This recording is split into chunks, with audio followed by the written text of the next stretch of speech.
अब आपके सामने मजीद हकाइक रखते हैं, लेकिन यहाँ भी हकाइक हुकूमती दावों के बरक्स हैं कि इलेक्ट्रिक ने जून की 1,20,000 टन फर्नेस ऑयल की डिमांड अप्रैल में बता दी थी। फिर जून में डिमांड 1,20,000 टन से बढ़ाकर 1,30,000 टन कर दी थी, मगर पीएसओ ने सिर्फ 69,000 टन फर्नेस ऑयल फराहम किया, क्योंकि मुल्क में रिफाइनरीज के पास फर्नेस ऑयल ही नहीं था। हालांकि गुज़िश्ता बरस जून के महीने में पीएसओ ने के इलेक्ट्रिक को 1,13,000 टन फर्नेस ऑयल फराहम किया था। फिर पीएसओ ने 2 जून को पेट्रोलियम मिनिस्ट्री को के इलेक्ट्रिक की जून और जुलाई और अगस्त की डिमांड का बताया, जो आप अपने सामने स्क्रीन पर देख सकते हैं।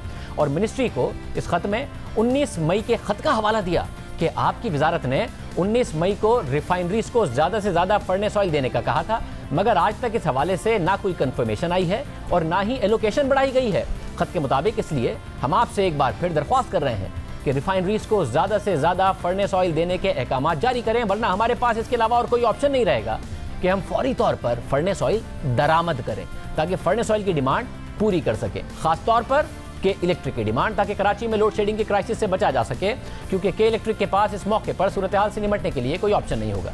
फिर 3 जून को पीएसओ ने वजारत पेट्रोलियम को दोबारा खत लिखकर बताया कि के इलेक्ट्रिक ने अपनी डिमांड 1,20,000 टन कर दी है।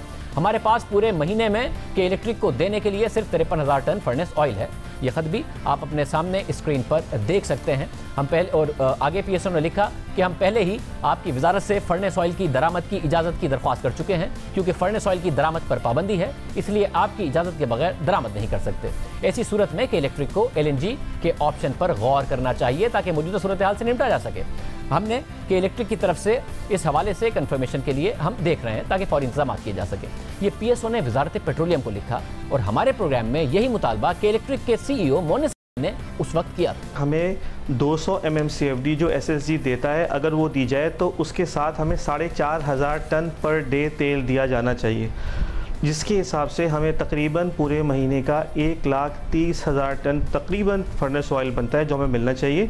पीएसओ ने हमें ये बताया था कि अभी तेल आपको जो है ना हम नहीं दे पाएंगे, कुछ या कम क्वांटिटी होगी और आप RLNG के ऊपर रिलाई करें। तो हमने उस वक्त फिर इमीडिएटली फेडरल गवर्नमेंट को बता भी दिया था कि ये रिक्वायरमेंट है। और मैं फिर ये कहूँगा कि क्योंकि ख्याल ये था कि क्योंकि RLNG हमको मिल जाएगी तो इसलिए कोई जनरेशन का शॉर्टफॉल नहीं आएगा। नहीं, पीएसओ ने आपको क्या कह के बताया कि वो नहीं दे पाएंगे आपको आपकी डिमांड के मुताबिक फर्नेस ऑयल? क्या क्या कह के बताया? उन्होंने कहा कि रिफाइनरी के पास इन्वेंट्री नहीं है, हमने सारी इन्वेंट्री डाइवर्ट करने के लिए कह दिया, क्योंकि उनको एक ये एश्योरेंस थी कि RLNG दस्तयाब है और वो मिल सकती है।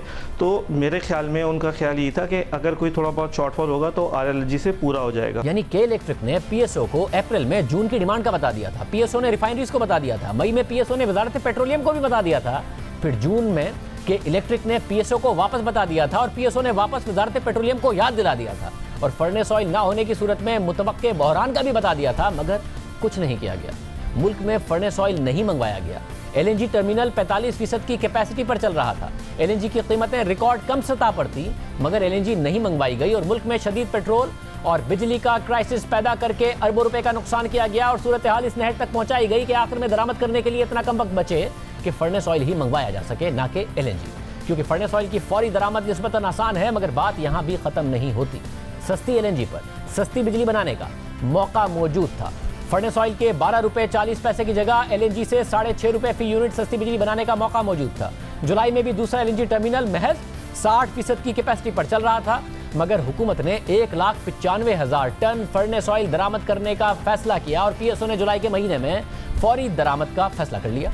मुल्क में LNG प्लांट्स मौजूद थे जो गुज़िश्ता बरस के मुकाबले में 21% कम बिजली पैदा कर रहे थे। LNG टर्मिनल पर LNG दरामद के लिए जगह मौजूद थी, दुनिया में सस्ती LNG मौजूद थी, के इलेक्ट्रिक LNG मांग रही थी, मगर हुकूमत ने महंगा फर्नेस ऑयल दरामद करने का फैसला किया और फिर के इलेक्ट्रिक ने जुलाई के लिए 1 लाख टन फर्नेस ऑयल मांगा और हुकूमत ने दे दिया। अगस्त में 1 लाख टन फर्नेस ऑयल मांगा, वो भी दे दिया, मगर उमर अयूब साहब ने हमारे प्रोग्राम में ये मानने से साफ इनकार कर दिया कि इलेक्ट्रिक के लिए फर्नेस ऑयल मंगवाया गया। तो ये पूछना चाह रहा हूं, आपने जुलाई में फर्नेस ऑयल 1,95,000 टन क्यों मंगाया? आपने आपके पास टर्मिनल पर कैपेसिटी 50% से भी कम ऑपरेट कर रहा था, आपने मजीद LNG क्यों नहीं मंगाई? बहुत सस्ती मिल रही थी। RFO इसलिए हम लोग मंगाते होते हैं, नंबर 1 कि हमारे फ्यूल टैंक्स जो हैं हमें मुख्तलिफ लोड सेंटर्स को देखना पड़ता है पूरे मुल्क में। लाहौर है, फैसलाबाद है, जहाँ पे वोल्टेज स्टेबिलिटी के लिए भी हमें RFO इस्तेमाल करना पड़ता है, नंबर 1। दूसरी बात यह है कि RFO हमने जब मंगाया था वो अपनी रिक्वायरमेंट के लिए मंगाया था। हालांकि नदीम बाबर साहब के मुताबिक के इलेक्ट्रिक के फर्नेस ऑयल के प्लांट्स बहुत ज़्यादा इनएफिशिएंट हैं, यानी बिजली महंगी पड़ती है। हमने वो गैस जो मंगवाई हुई थी NTDC के सिस्टम के लिए, उसमें से कुछ डाइवर्ट की कराची को। अगर हम वो कराची को डाइवर्ट ना करते तो जो कराची का क्राइसिस चल रहा था, कराची में इससे ज़्यादा महंगी बिजली पैदा होनी थी और जितनी भी हो सकती थी वो इस नंबर से ज़्यादा होनी थी, क्योंकि कराची के प्लांट जो हैं फर्नेस ऑयल वाले वो नेशनल सिस्टम से लेस एफिशिएंट हैं। मगर अगस्त और सितंबर में हुकूमत ने के इलेक्ट्रिक को 1,04,000 टन और 1,34,000 टन फर्नेस ऑयल फराहम किया। LNG की सप्लाई जुलाई में 121 MMCFD थी, उसे कम करके अगस्त में 73 और सितंबर में 66 MMCFD कर दिया। मगर जब अगस्त सितंबर में आखिरी वक्त में महंगी LNG खरीदने का सवाल हमने उठाया तो फिर के इलेक्ट्रिक पर अचानक ज़्यादा LNG की डिमांड देने का इल्ज़ाम लगा दिया। हालांकि अगस्त और सितंबर में के इलेक्ट्रिक को जून जुलाई से कम LNG दी गई। दिलचस्प बात यह है कि जब सितंबर में कराची में SSGC की गैस सप्लाई कम हुई तो वफाकी हुकूमत ने के इलेक्ट्रिक पर नहीं, सिंध हुकूमत पर इल्ज़ाम लगा दिया कि गैस पाइपलाइन नहीं है। उमर अयूब साहब ने 22 सितंबर को ट्वीट किया कि कराची में गैस की कमी की जिम्मेदारी बराह रास्त सिंध हुकूमत पर है, क्योंकि उसकी तरफ से गैस के लिए रास्ता नहीं दिया गया जो उनसे 1.5 साल से मांगा जा रहा है। हम पहले ही के इलेक्ट्रिक को 100 MMCFD गैस दे रहे हैं ताकि मजीद सप्लाई उन्हें मुहैया कर सके। यानी यहाँ ये माना कि के इलेक्ट्रिक को 100 MMCFD गैस दे रहे हैं, मगर सिंध हुकूमत की वजह से मसला है। फिर नदीम बाबर साहब ने दावा किया कि हम टर्मिनल और पाइपलाइन को पूरे 1200 MMCFD पर इस्तेमाल कर रहे हैं, इससे ऊपर मजीद 150 MMCFD पर इस्तेमाल कर सकते हैं अगर सिंध हुकूमत 17 किलोमीटर गैस पाइपलाइन की इजाज़त दे और वो दिसंबर और जनवरी में काम आएगी। ये 17 किलोमीटर ज़रूरी इसलिए है कि जो हमारी LNG इंपोर्ट हो रही है वो दोनों टर्मिनल्स से जो अग्रीमेंट है वो तकरीबन 1200 MMCF का है और उस 1200 को मूव करने के लिए हमारी एग्जिस्टिंग पाइपलाइन चल रही है, फुल चल रही है। लेकिन हम चाहते हैं कि इन दोनों टर्मिनल्स में अभी भी कोई 100-150 एडिशनल कैपेसिटी की गुंजाइश है, तो दिसंबर और जनवरी के महीने में हम वो इस्तेमाल कर सकें।